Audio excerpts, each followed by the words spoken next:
Bismillahirrahmanirrahim. Assalamualaikum warahmatullahi wabarakatuh.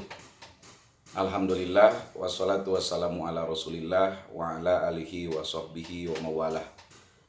Faqad qala ta'ala fi kitabihil azizil karim. A'udzu billahi minasyaitonir rajim. Bismillahirrahmanirrahim. Walaqad anzalna ilaikumul kitaba fihi dzikrukum afala ta'qilun. Shadaqallahul adim wa shadaqa rasuluhun nabiyul karim wa nahnu ala dzalika minasyahidina wa syakirin walhamdulillahi rabbil alamin.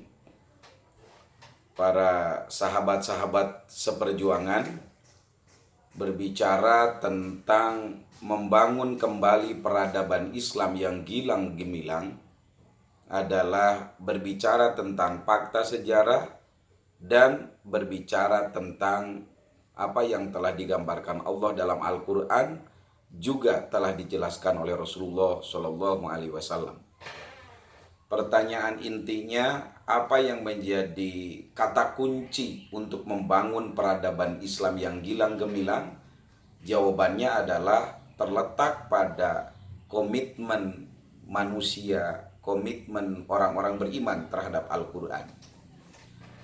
Membangun pola pikir dan narasi besar tentang bagaimana umat ini kembali kepada Al-Quran adalah mengembalikan kita pada apa yang telah digambarkan Allah dalam surah Al-Anbiya ayat 10.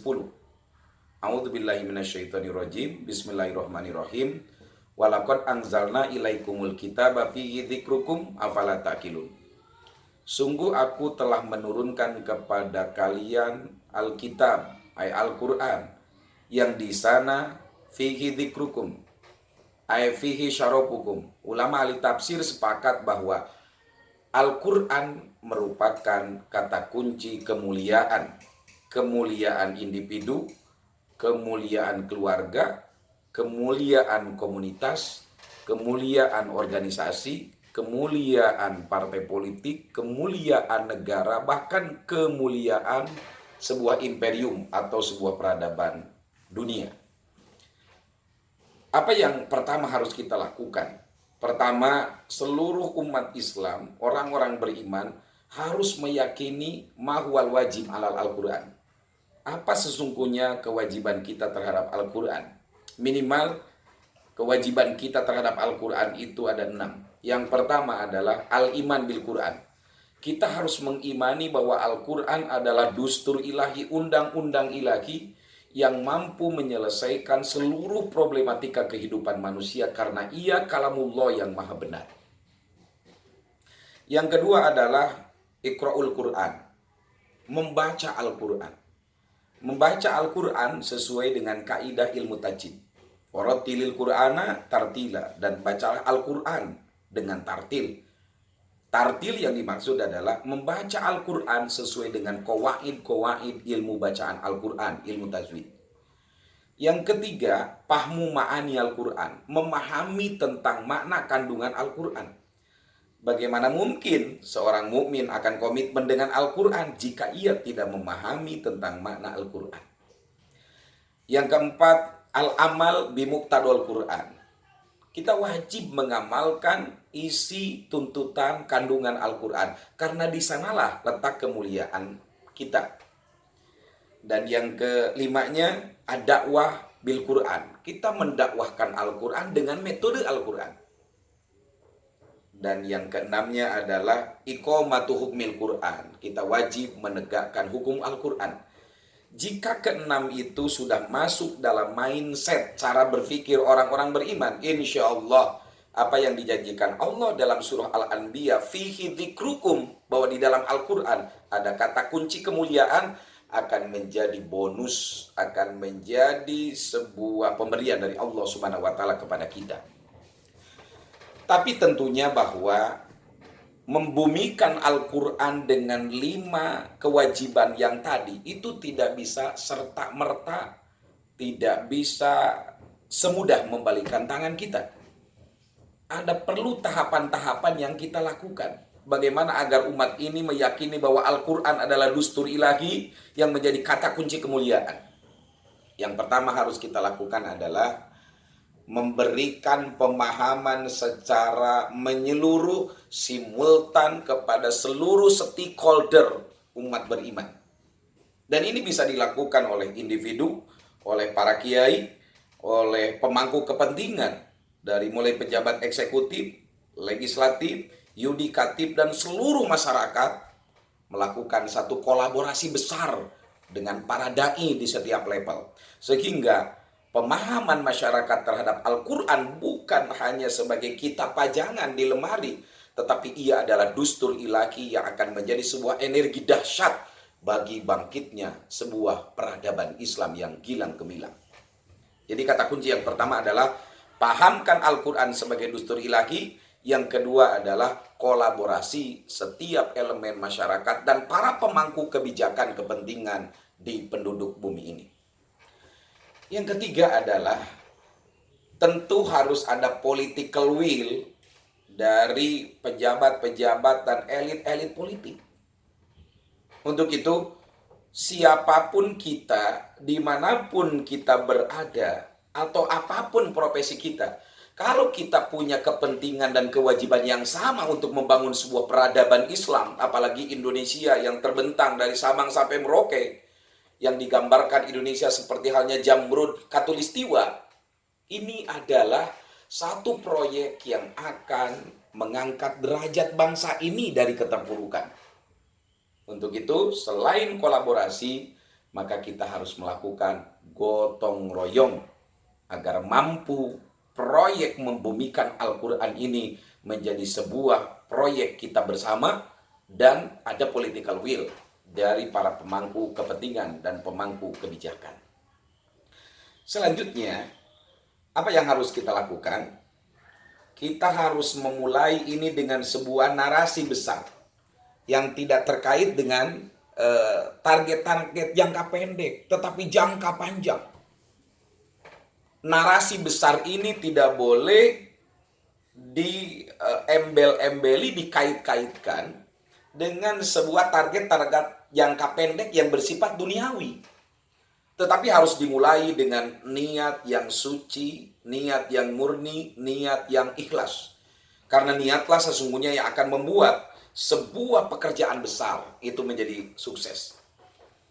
Rasulullah SAW dalam sebuah hadisnya beliau bersabda, innamal a'malu binniyat. Sesungguhnya jadinya sebuah amal itu karena faktor niat. Bahkan Imam Abdurrahman Al-Akhdari, seorang pakar sejarah Islam, pakar sastra Islam, juga ahli logika mantik Islam, beliau mengatakan, fa inna lazimal muqaddimati bihasabil muqaddimati ati. Sesungguhnya lazim muqaddimah, natijah, konklusi akan hasil seandainya mukodimah yang kita lakukan itu benar sejak awal. Artinya niat inilah yang harus kita tajamkan, bahwa niat membumikan Al-Quran atau dengan pertama kali kita menuntaskan buta huruf Al-Quran bagi seluruh masyarakat, itu harus dimulai dengan niat yang ikhlas, tidak ada embel-embel materi atau target-target tertentu. Tetapi murni bagaimana aturan Allah, kitabullah Al-Quran ini membumi di tengah-tengah masyarakat, dan itu harus dimulai dengan niat yang ikhlas. Selanjutnya, apa yang harus kita lakukan? Kita harus membaca sejarah. Kenapa? Karena sejarah itu cermin. Ada seorang pakar sejarah yang bernama Syekh Abdurrahman Al-Mubarakfuri. Beliau mengatakan, iqra'ut tarikh idbihi ibardolla qaumun laisa yadrunal khobar. Bacalah sejarah, karena di dalam sejarah itu ada cermin kehidupan. Orang yang tidak bisa membaca sejarah, maka dia akan kehilangan spirit kehidupan. Sejarah peradaban Islam dari mulai generasi awal para sahabat itu dimulai ketika mereka komitmen dengan Al-Quran yang dibawa oleh Rasulullah SAW. Dan sejarah peradaban Islam yang mampu bertahan selama 9 abad itu karena komitmen mereka terhadap Al-Quran. Penaklukan Muhammad Al-Fatih terhadap Konstantinopel sebagai pusat kekaisaran Bizantium Katolik Roma, itu adalah ketika para tentaranya komitmen dengan Al-Quran. Sehingga Rasulullah SAW dalam satu sabdanya menggambarkan bagaimana generasi dan tentara serta pemimpin mereka pemimpin terbaik karena komitmen dengan Al-Quran. latubtahannal Konstantiniyah fala nikmal amiruha wala nikmal jaisuha. Sungguh Konstantinopel itu akan diperdekakan dan akan menjadi milik umat Islam. Dan sebaik-baiknya pemimpin adalah pemimpin penakluk Konstantinopel, dan sehebat-hebatnya bala tentara adalah tentara Konstantinopel. Apa kata kunci kehebatan umat masa lalu? Apa kata kunci sebuah peradaban Islam bisa gilang gemilang? Kata kuncinya adalah ketika mereka komitmen dengan Al-Quran. Untuk itu, saya berkeyakinan bahwa tahapan-tahapan yang tadi, pertama, pemahaman yang sumul, yang universal terhadap Al-Quran, bahwa Al-Quran adalah dustur ilahi. Umat ini wajib mengimaninya, umat ini wajib bisa membaca Al-Quran, memahami kandungan Al-Quran, lantas mengamalkan tuntutan Al-Quran, mendakwahkan Al-Quran, dan menegakkan hukum Al-Quran. Insya Allah, dengan pemahaman yang seperti itu, umat ini akan bangkit, negeri kita tercinta Indonesia akan berubah menjadi sebuah negeri yang baldatun, toyibatun, warabun gopur. Syaratnya, pertama, pahamkan itu semua dalam benak umat sehingga menjadi mindset, cara pandang berpikir umat yang baik. Yang kedua, mulailah dengan niat yang ikhlas, tidak terkait dengan target-target jangka pendek yang hanya bersifat materialis atau kedudukan dan jabatan. Dan yang ketiga adalah berkolaborasilah dengan seluruh elemen yang punya narasi yang sama, punya komitmen yang sama terhadap Al-Quran. Dan selanjutnya, kita insya Allah dengan kerjasama, sama-sama kerja cerdas, kerja ikhlas, kerja tuntas, proyek dalam rangka penanggulangan buta huruf Al-Quran ini akan menjadi sebuah kesuksesan kita bersama. Itu sekelumit kita tentang Al-Quran. Dan kita harus meyakini bahwa faktor sejarah adalah salah satu pembangkit motivasi kita, pembangkit obsesi kita, bahwa Islam akan tampil menjadi pemenang manakala umat ini kembali menghayati makna-makna kandungan Al-Quran. Saya sangat merindukan sekali ketika sahabat Umar bin Khattab ditanya tentang kondisi kota Madinah yang begitu bergemuruh. Pada saat itu ada salah seorang sahabat bertanya, "Ya Amirul Mukminin, ma hadhihi saut?" Wahai Amirul Mukminin, suara apa yang demikian dahsyat bergemuruh di seluruh antero kota Madinah? Amirul Mukminin menjawab, "Hadhihi sautul Quran. Ma min baitin min buyutil Madinah illa wa yusammaunal Islam wa yaqra'unal Quran." Karena tidak ada dari satu anggota rumah-rumah yang ada di kota Madinah kecuali seisi rumah itu mereka menyebut Islam, mempelajari Islam dan membaca Al-Quran. Dapat kita bayangkan kalau umat ini, bangsa ini membumikan Al-Quran, bacaan dibumikan, tadarus Al-Quran menjadi sebuah budaya, memahami kandungan Al-Quran menjadi sebuah kebutuhan, mengamalkan, mendakwahkan Al-Quran menjadi sebuah tren baru bagi bangsa ini. Saya meyakini Indonesia akan menjadi kekuatan terbesar di dunia, dan saya meyakini Indonesia akan menjadi sepenggal surga Firdaus yang hadir di dunia, insya Allah. Mari kita mulai ini dengan niat yang ikhlas, bangun sinergitas dan kolaborasi dengan seluruh elemen anak bangsa yang punya perhatian yang sama terhadap Al-Quran. Lalu kita mulai ini dengan spirit sejarah keemasan Islam di masa yang lalu, dan insya Allah kesuksesan akan menjadi milik kita bersama. Demikian, Assalamualaikum warahmatullahi wabarakatuh.